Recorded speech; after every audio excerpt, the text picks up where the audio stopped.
बाळा सावकाश. तुझा तू बरी आहेस ना बाळा? बाळा तू ठीक आहेस ना? होय बाबा. अरे देवा. यामुळे सांगत असतो जेवण नका बनवू, पण माझं कोणी ऐकत बी नाही. बस समजे आपापल्या मनाचं करणार. रामजी, हे पोरं आहेत आणि लय समजदार बी आहेत, पर तू असा कसा विचार करतो की तू यांची आई बनण्याचा प्रयत्न करणार आणि हे पोरं वहिनीच्या जबाबदारीचं काय बी काम कोणत्या बी परिस्थितीत करणार नाही? असं आहे रामजी भाऊ, कोणत्या बी संकटाकडे पाठ केल्यानं ते संकट टळत नाही.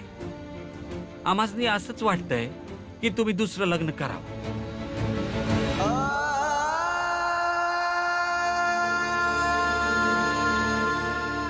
आम्ही आमच्या पद्धतीने असंच राहता राहता जगणं शिकून घेऊ. भीमराव, ह्या समद्या लोकांनी हेच वाटतं आहे. समधी लोक चुकीचं तर नसतील ना व? भीमबाळा, बस वैयक्तिक आवडानं ना आवड बाजूला सारून विचार कर की आम्ही बरोबर बोलतोय की चुकीचं बोलतोय. कारण आज तुळसा जळता जळता वाचली, पण हे गरजेचं नाही आहे की प्रत्येक वेळी ती अशी संकटापासून वाचल.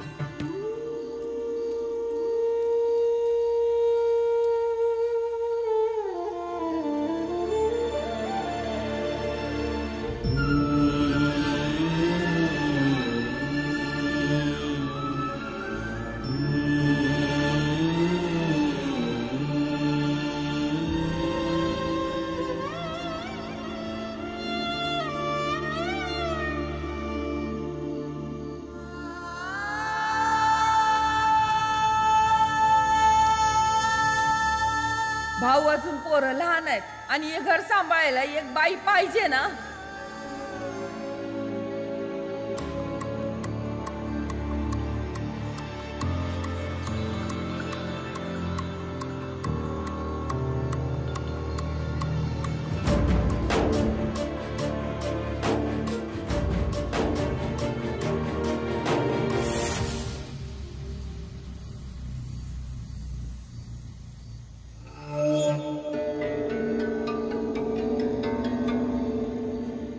बाईचं चारित्र्य असतं की ती काही बी विसरत नाही. म्हणून जे बी झालं ते मी विसरू शकत नाही.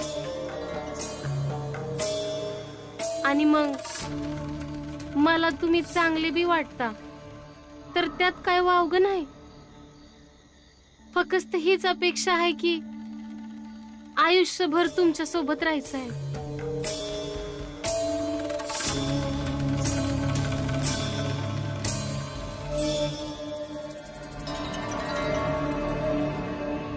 बघा,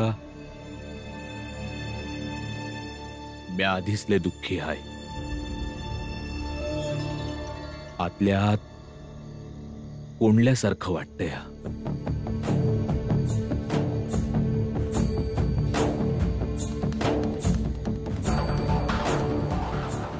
मी इथं तुम्हासनी त्रास द्यायला नव्हते आले. हे आश्वासन देण्यासाठी आले होते की तुमची, तुमच्या कुटुंबाची, तुमच्या पोरांची मी काळजी घेईन. पुढे तुमची मर्जी. लग्नासाठी कसं तयार व्हायचं आहे ते तुम्ही बघा.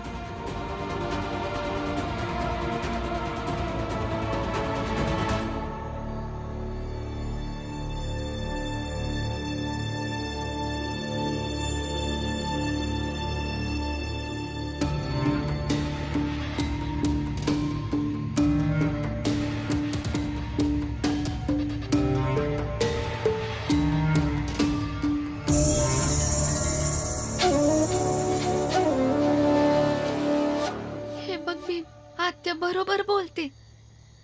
बाबांनी दुसरं लगीन केलंच पाहिजे.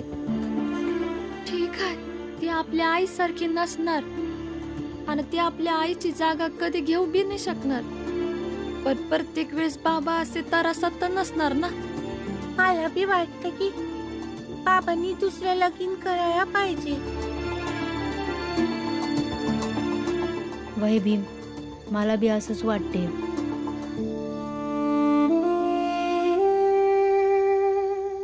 बघ भीम,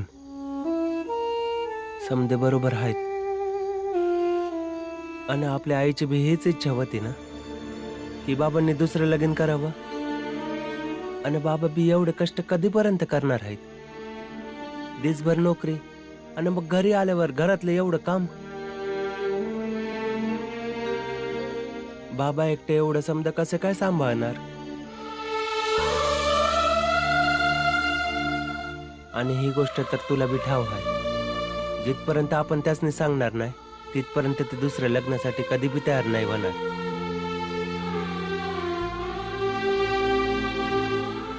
त्यामुळं आपल्यालाच त्यांना तयार करावं लागणार आहे.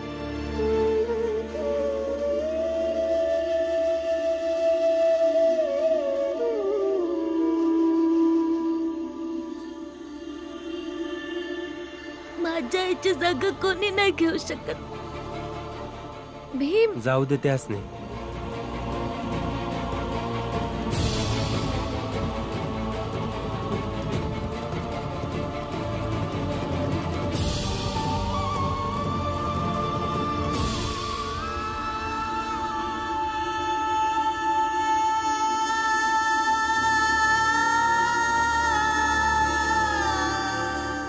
भाऊ,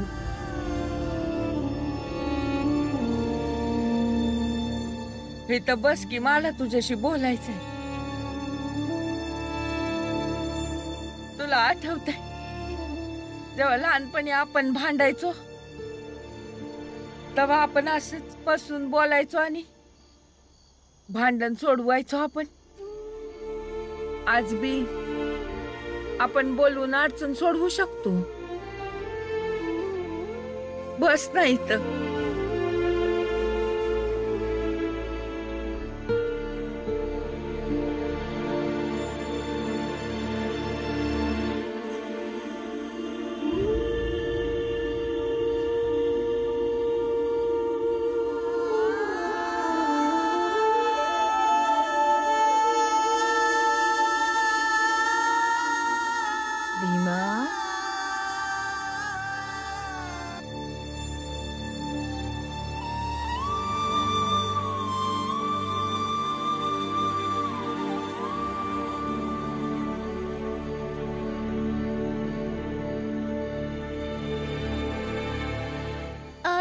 तुला का वाटत होत की बाबांनी दुसरं लगीन करावं?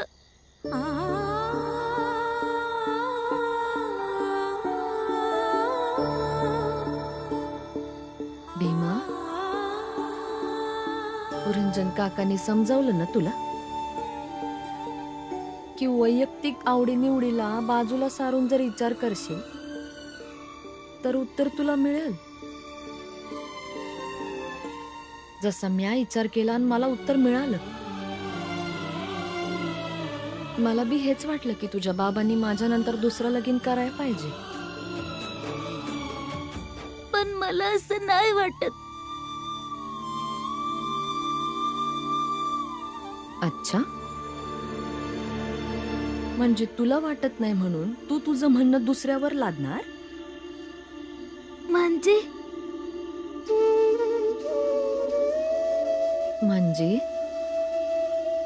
म्हणजे जी गोष्ट बरोबर वाटत नाही त्यासनी प्रत्येक वेळेस रोखायची गरज नाही. कधीतरी दुर्लक्ष बी केलं पाहिजे. कारण विद्रोहपेक्षा कधी कधी नाराजी बरी असते. मला काय बी समजलं नाही.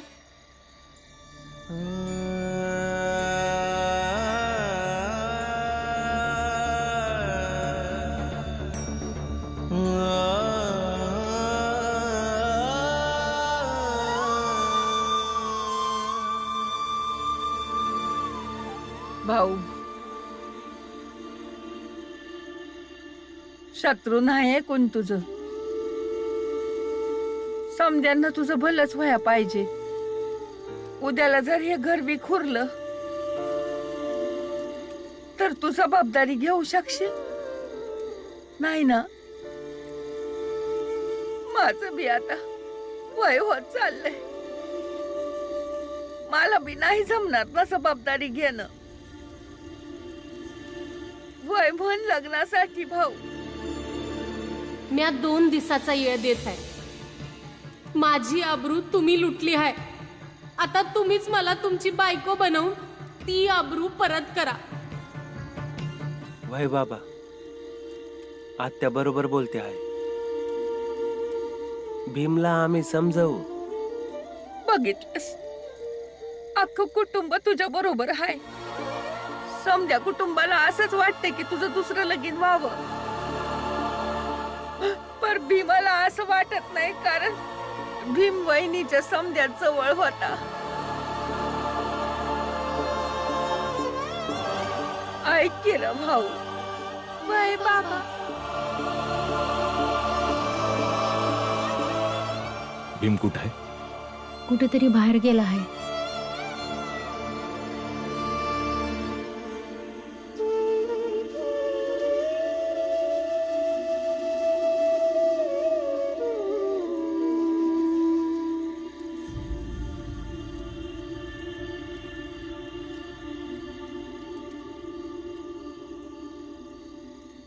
भीमबाळा, मला असं वाटतं की बाबा, मला माहित आहे का तुम्हाला तुमच्या दुसऱ्या लग्नाबद्दल माझ्याशी बोलायचं आहे,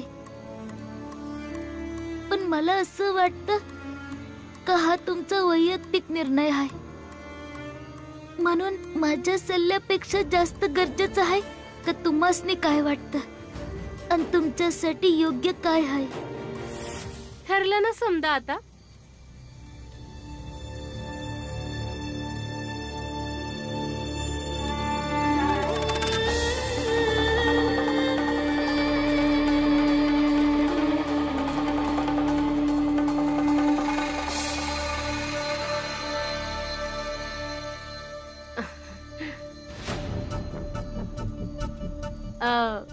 रामजींचं शांत असणं सांगत आहे की ते लग्नासाठी तयार आहेत.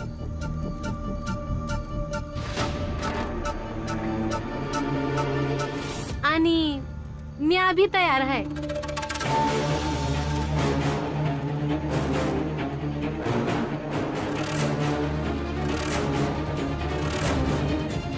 पर तुम्ही तुम्ही नाही, तू म्हणा, कारण लगीन झाल्यानंतर या घरात तुमच्यापेक्षा लहान तर मीच असन. भाऊ,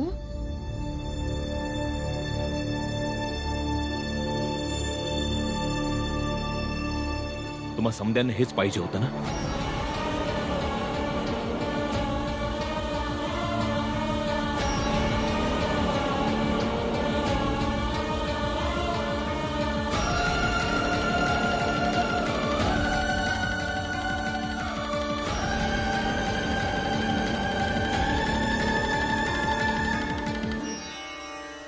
अहो, तुमच्या आशीर्वादाबगर कसं होईल? तुम्ही मला आशीर्वाद द्या की मी या घरची सून आणि या लेकरांची आई होऊ शकणार.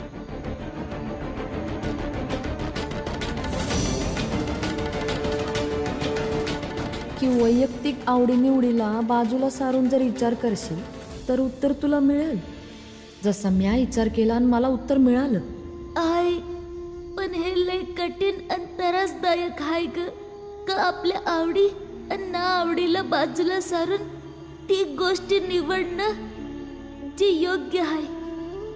भाऊ, ही पोरगी कोण आहे जी तुझ्याशी लगीन करायचं सपन बघतीये? आम्ही तर दुसरीच पोरगी पसंत केली तुझ्यासाठी.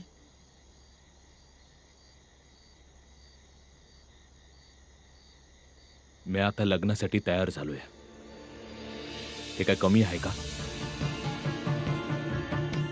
आणि ती पोरगी जी बी आहे, जर लगीन करायचं आहे तर तिच्याशीच होईल.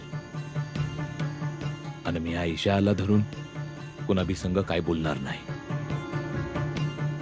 कुणा संग नाही.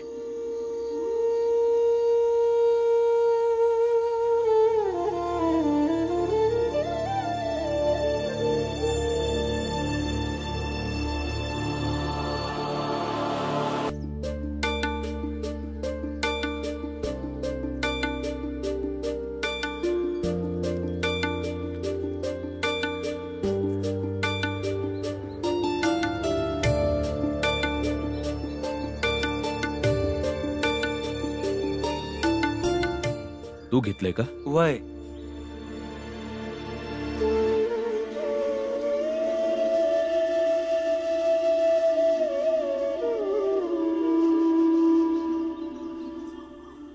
रामजी,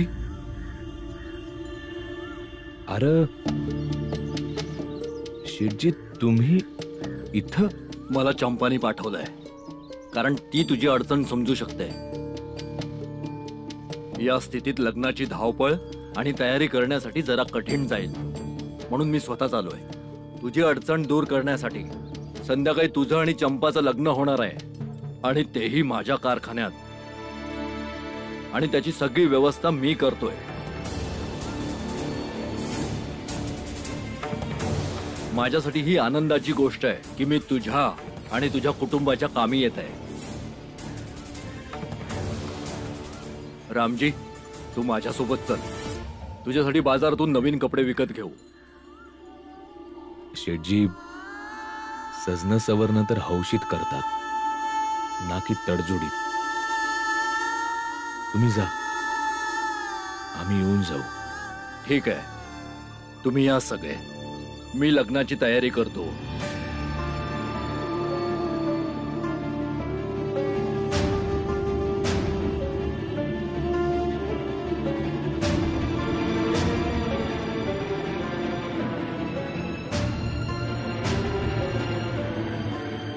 आणि तुम्ही समजे चहा पिऊन तुमची भांडी धुण्याच्या ठिकाणी ठेवून द्या. मी नंतर धुवून घेईन.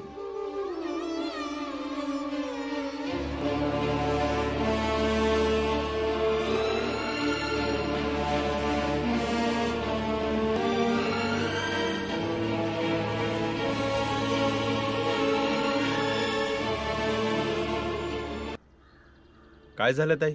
इतक्या सकाळी सकाळी काय बोलावलं? काय महत्वाचं बोलायचंय? पुरंजन, भाऊ कुणा चंपा बरोबर लगीन करतोय. ती त्याच्या बरोबर काम करते. मला लक्षण काही बरं नाही दिसत. परताई, तुम्ही रामजीला सांगितलं का जिजाबाईविषयी? मॅच जाऊन बोलतो. नाही, त्याच्याशी आताच काय बी बोल नको. परताई, लगीन कधी आहे? लगीन आज सांच्याला आहे. काय? आणि तिथं शेठजी आणि महाराज जिजाबाईंच्या वडिलांना मारून दम देत आहेत की त्यांनी या लग्नासाठी नाही म्हणावं. परताई, काल रात्रीच रामजीनं जिजाबाईला काही गुंडांपासून वाचवलं. तेव्हापासून जिजाबाई म्हणते आहे की मी जर माझ्या नवीन आयुष्याची सुरुवात केली तर याच घरापासून करेल.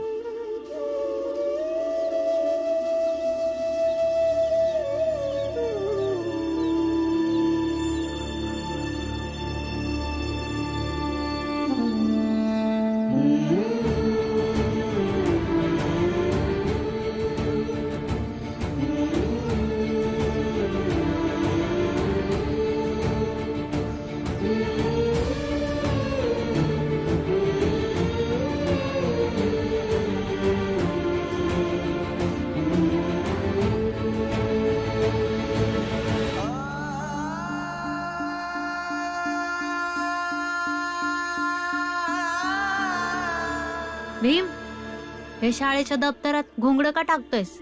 कारण की आनंद दादा, आज शाळेतनं मी घरी नाही येणार.